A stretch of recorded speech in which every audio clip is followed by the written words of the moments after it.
Hello বন্ধুরা, বৈঠকি ভোজনে আপনাদের সবাইকে স্বাগত। আজ আমি আরও একটা রেসিপি আপনাদের সাথে শেয়ার করে নিচ্ছি।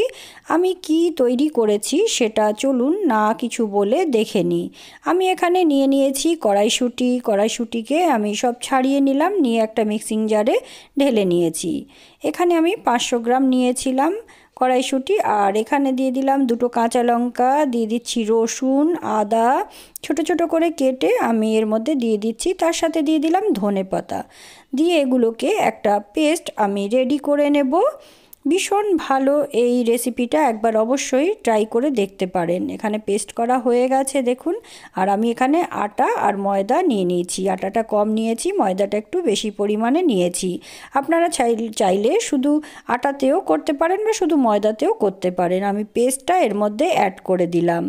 এরপর দিয়ে দিচ্ছি নুন পরিমাণ মতন, আর এর মধ্যে দিয়ে দিচ্ছি আমি কালো জিরে দিলে খুব সুন্দর একটা ফ্লেভার পাওয়া যায়। সঙ্গে দিয়ে দিলাম জোয়ান, যাতে কোনো রকম অ্যাসিডিটি না হয় তার জন্য আমি এখানে জোয়ানটা অ্যাড করলাম। দিয়ে দিলাম আমচুর পাউডার 1 চামচ, আর তার সঙ্গে দিয়ে দিলাম রিফাইন অয়েল, আর দিয়ে দিচ্ছি সবার শেষে বেকিং সোডা। দিলে খুব সফট থাকে, অনেকক্ষণ রেখে দেওয়ার পরেও লুচিগুলো ভীষণই নরম থাকবে। প্রথমে সবগুলোকে এইভাবে হাতের দিয়ে মাখিয়ে নেব। এখন কোনো জল ব্যবহার করব না, কারণ এখানে যেহেতু পেস্ট করা তার মধ্যে এমনি জলের একটা ব্যাপারটা আছে, ময়েশ্চার আছে। আর যদি প্রয়োজন হয় তখন আমি একটু একটু করে হাতে জল নিয়ে তারপরে একটা ডো রেডি করে নেব।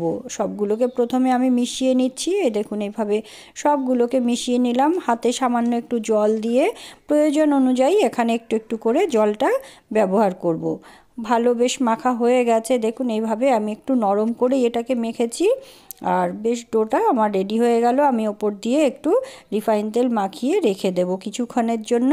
তারপর গিয়ে আমরা রেস্ট করার কিছুক্ষণ পর আমি ছোট ছোট করে লেচি কেটে নেব। অন্তত 10 থেকে 15 মিনিট আমি ঢাকা দিয়ে রেখে দিচ্ছি। তারপর আমি ছোট ছোট করে এইভাবে লেচি করে নিয়েছি। আপনারা যেভাবে লুচি করে সেইভাবেও করতে পারেন, বা এটা দিয়ে পরোটাও করে দেখতে পারেন। ভীষণই টেস্টি খাবার, এটা একবার অবশ্যই করে দেখবেন। শীতকালে ভালোই লাগে খেতে এরকম বাড়িতে বানিয়ে। আমরা তো সবসময় পুর দিয়ে খাই, এইভাবে একবার করে দেখতে পারেন। কড়াইশুঁটির পুর দিয়ে তো আমরা অবশ্যই খাই, এভাবে করলেও ভীষণ ভালো লাগে। এখানে আমার বেলা হয়ে গেছে, তেলটাও গরম আছে, আমি তেলের মধ্যে দিয়ে দিলাম।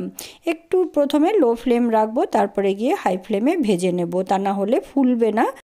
আর এখানে দেখুন খুব সুন্দর ফুলে গেছে।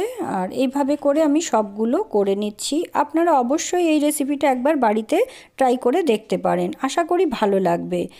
ভালো যদি লেগে থাকে অবশ্যই কমেন্ট করে জানাবেন। আর চ্যানেলটাকে সাবস্ক্রাইব যদি না করে থাকেন অবশ্যই চ্যানেলটাকে সাবস্ক্রাইব করে রাখবেন, তাহলে যখনই নতুন নতুন ভিডিও ছাড়বো সবার প্রথমেই আপনার কাছে পৌঁছে যাবে।